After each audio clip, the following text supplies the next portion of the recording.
O trabalho intitulado Intoxicação por metais pesados em papagaio verdadeiro, Amazona a estiva, relato de caso, é composto pelas demais componentes: Elaine Cristine, Elisiane Páscoa, Maria Iandra, Maria Vanessa e Bárbara Ellen. Será apresentado em formato de vídeo, como atividade prática supervisionada. As intoxicações por metais pesados em animais podem afetar diversas espécies, tendo como maior susceptibilidade aves domésticas e selvagens. Estes metais são frequentemente encontrados no meio envolvente das aves. Os sinais clínicos de aves intoxicadas por metais pesados são frequentemente inespecíficos, o que dificulta muitas vezes o diagnóstico.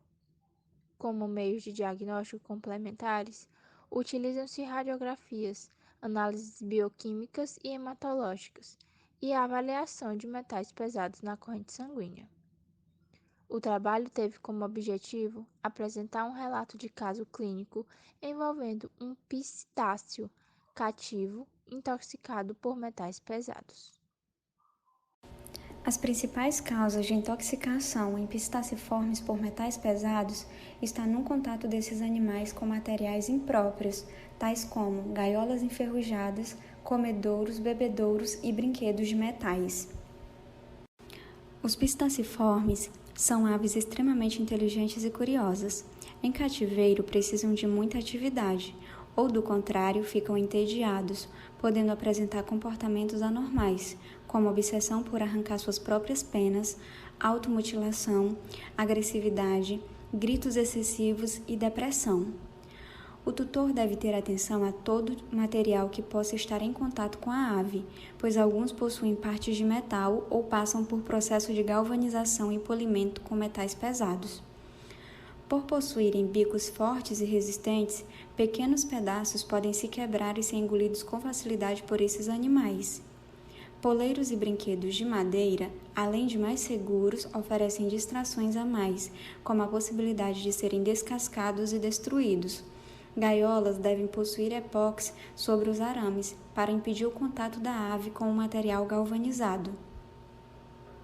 Bom, continuando, vamos ver como os metais pesados agem em diferentes sistemas do organismo. No sistema nervoso central e periférico, acaba acontecendo uma desmielinização segmentar do tecido nervoso, que causa o aumento do fluido cerebral espinhal, edema vascular, além de uma competição de cálcio nas junções mio-neural. Acontece também mudanças no metabolismo neural, além de degeneração do nervo motor. E apresentando assim sintomas neurológicos, tanto nas intoxicações agudas como crônicas. Nos rins, como dito anteriormente, o chumbo ele é depositado por um breve período nos tecidos moles. Nos rins, eles formam complexos de proteínas, assim causando posteriormente uma nefropatia tubular. Já no trato gastrointestinal, ele causa necrose dos enterócitos, levando à estase gastrointestinal ou ilho paralítico, incluindo assim a dilatação ventricular. No fígado, ele ocasiona uma degeneração e necrose. E, por fim, no sistema hematopoético, os efeitos da intoxicação por chumbo, ele inclui a destruição prematura e a diminuição da proteína de eritrócitos, interferência na síntese da heme, levando à anemia e, consequentemente, à hipóxia. Eventualmente, em casos crônicos, a causa até a aplasia da medula. Bom, o diagnóstico ele é dado após a anamnese, que vão ser avaliados os sinais clínicos e feito o exame físico desse animal. E também o que ajuda a realmente fechar o diagnóstico são os exames complementares, né? O hemograma e o bioquímico e principalmente o raio-x.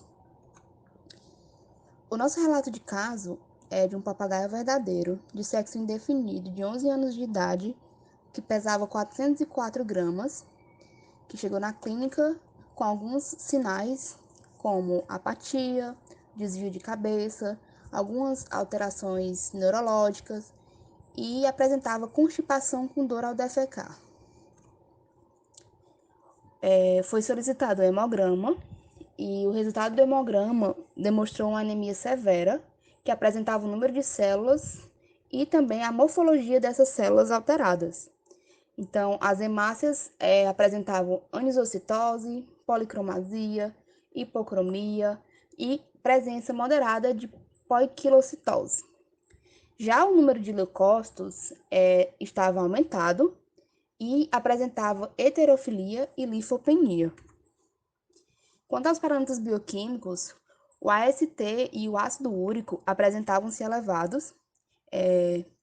Apesar do ácido úrico estar dentro dos valores de referência para o papagaio, que é de 2 a 10 miligramas por decilitro, a veterinária considerou que já apresentavam alteração, pois, através da vivência clínica, demonstra-se que a partir de 5 miligramas por decilitro já pode ser considerado uma alteração.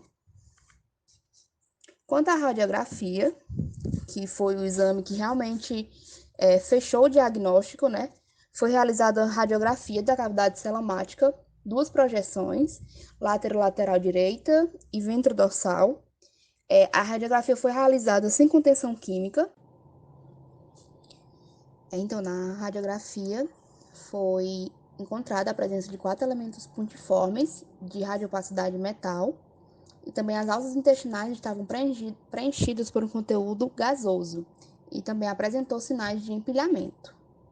Então, aqui a gente tem as primeiras radiografias, no caso, primeiras porque foi realizada uma radiografia antes do tratamento, né, para o fechamento de diagnóstico, e outra radiografia foi realizada pós-tratamento. Então, como a gente pode ver, a gente vê aqui os 4 elementos pontiformes de radiopacidade metal, tanto na projeção lateral direita, quanto na projeção ventrodorsal. Já na segunda radiografia, que foi realizada pós-tratamento, a gente percebe que todos os elementos foram expelidos, então não se encontra mais nenhum pedaço de metal, né? A intoxicação foi revertida e o animal recebeu alta clínica. Bom, o tratamento instituído é basicamente a correção dos sinais provocados pela intoxicação, onde foi administrado o Hemolitan PET para correção da anemia apresentada pela ave, 2 gotas por 14 dias. O uso de Neoflox, a enrofloxacina a 10%, o antibiótico para evitar infecções secundárias, sendo 30 mg por quilograma por 10 dias. Foi também sugerido o manipulado de fitoterápicos, como a salimarina, que tem propriedades antitóxicas e anti-inflamatórias, sendo na composição 150 mg por quilograma. Também a Panax ginseng, que tem ações tônicas e revigorantes, né, para eliminar o cansaço e a fraqueza apresentada por essa ave, sendo 100 mg por quilograma dentro da formulação.